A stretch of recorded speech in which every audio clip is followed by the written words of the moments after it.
फिर लड़ रहे हैं समाज के लिए। एक बार जोरदार तालियों से स्वागत करो आपके लिए और इस कार्यक्रम में लाने वाला कौन है? मेरे पास पूरे एविडेंस में आपको भेज सकता हूँ। आपका उदयपुर का सांसद मन्नालाल रावत। हम वोट देते सुनाते अरे मन्नालाल जी को दे दो, राहुल जी को दे दो। पुलिस प्रशासन की डूंगरपुर जिले में 1 लाख लोगों की रैली होती है। पुलिस वाले और आदिवासी परिवार के सब लोग तालमेल से कार्यक्रम बहुत शानदार करते हैं और पुलिस भी सैल्यूट करती है कि आपने कार्यक्रम बहुत शानदार करा। वहाँ पुलिस की जरूरत नहीं है। जो डूंगरपुर में कार्यक्रम होता है वहाँ पुलिस की जरूरत नहीं है और यहाँ 10 लोग भी इकट्ठा होते हैं पुलिस आगे। उदयपुर संभाग से एक बड़ी और संवेदनशील खबर सामने आई, जहां आदिवासी समाज के अधिकार, जमीन और राजनीतिक प्रतिनिधित्व को लेकर एक बड़े जनसभा में तीखे बयान दिए गए। सभा में वक्ताओं ने प्रशासन, बाहरी निवेशकों और स्थानीय जनप्रतिनिधियों पर गंभीर आरोप लगाए और आदिवासी समाज को एकजुट होकर अपने अधिकारों के लिए संघर्ष करने की अपील की। सभा को संबोधित करते हुए वक्ता ने कहा कि उदयपुर में आदिवासी समाज की स्थिति चिंताजनक होती जा रही है। उनका आरोप था कि बाहरी राज्यों, खासकर दिल्ली और मुंबई के बड़े उद्योगपति उदयपुर जैसे क्षेत्र में आकर आदिवासियों की जमीन खरीद रहे हैं। दिल्ली और मुंबई से करोड़पति लोग उदयपुर आ रहे हैं क्योंकि यहाँ आदिवासियों की जमीन सस्ती मिलती है। ये जमीन हमारी है, लेकिन हमें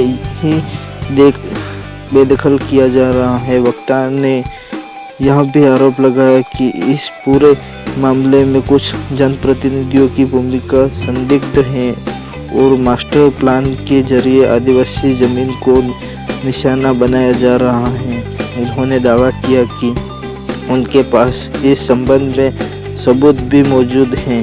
सभा में पुलिस प्रशासन पर गंभीर आरोप लगाए वक्ताओं ने कहा कि डूंगरपुर और बांसवाड़ा में पुलिस और आदिवासी समाज के बीच बेहद तालमेल देखने को मिलता है, लेकिन उदयपुर में आदिवासियों के साथ अलग व्यवहार किया जाता है।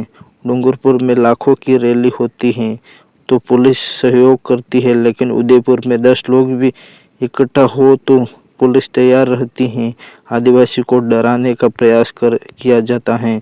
सभा में शिक्षा और रोजगार को लेकर भी चिंता जताई गई। वक्ताओं ने बताया कि राजस्थान में चतुर्थ श्रेणी के 53,000 पदों के लिए 21 लाख युवाओं ने आवेदन दिया, जिसमें युवाओं में बेरोजगारी की गंभीर स्थिति का अंदाजा लगाया जा सकता है। उदयपुर और उन्होंने समाज के युवाओं से शिक्षा पर अधिक ध्यान देने की अपील की। सभा में भारत आदिवासी पार्टी की राजनीतिक स्थिति का भी जिक्र किया गया। वक्ताओं ने कहा कि पार्टी राजस्थान में तीसरे सबसे बड़ी राजनीतिक ताकत बन चुकी है और अब लक्ष्य पंचायत स्तर पर अधिक से अधिक प्रतिनिधित्व हासिल करने का। अगर पंचायत में हमारा सरपंच होगा तो हमारी जमीन सुरक्षित रहेगी। इसलिए पंचायत चुनाव में अपने समाज के लोगों को जितना जरूरी है। सभा के अंत में आदिवासी एकता और अधिकारों के लिए संघर्ष जारी रखने का संकल्प लिया गया और जय जोहार और जय भील प्रदेश के नारों के साथ कार्यक्रम का समापन हुआ। तो ये थे उदयपुर के आदिवासी समाज के अधिकारों और जमीन को लेकर उठे गंभीर सवालों और राजनीतिक संदेश। अब देखने वाली बात होगी कि प्रशासन और जनप्रतिनिधि आरोप पर क्या प्रतिक्रिया देते हैं।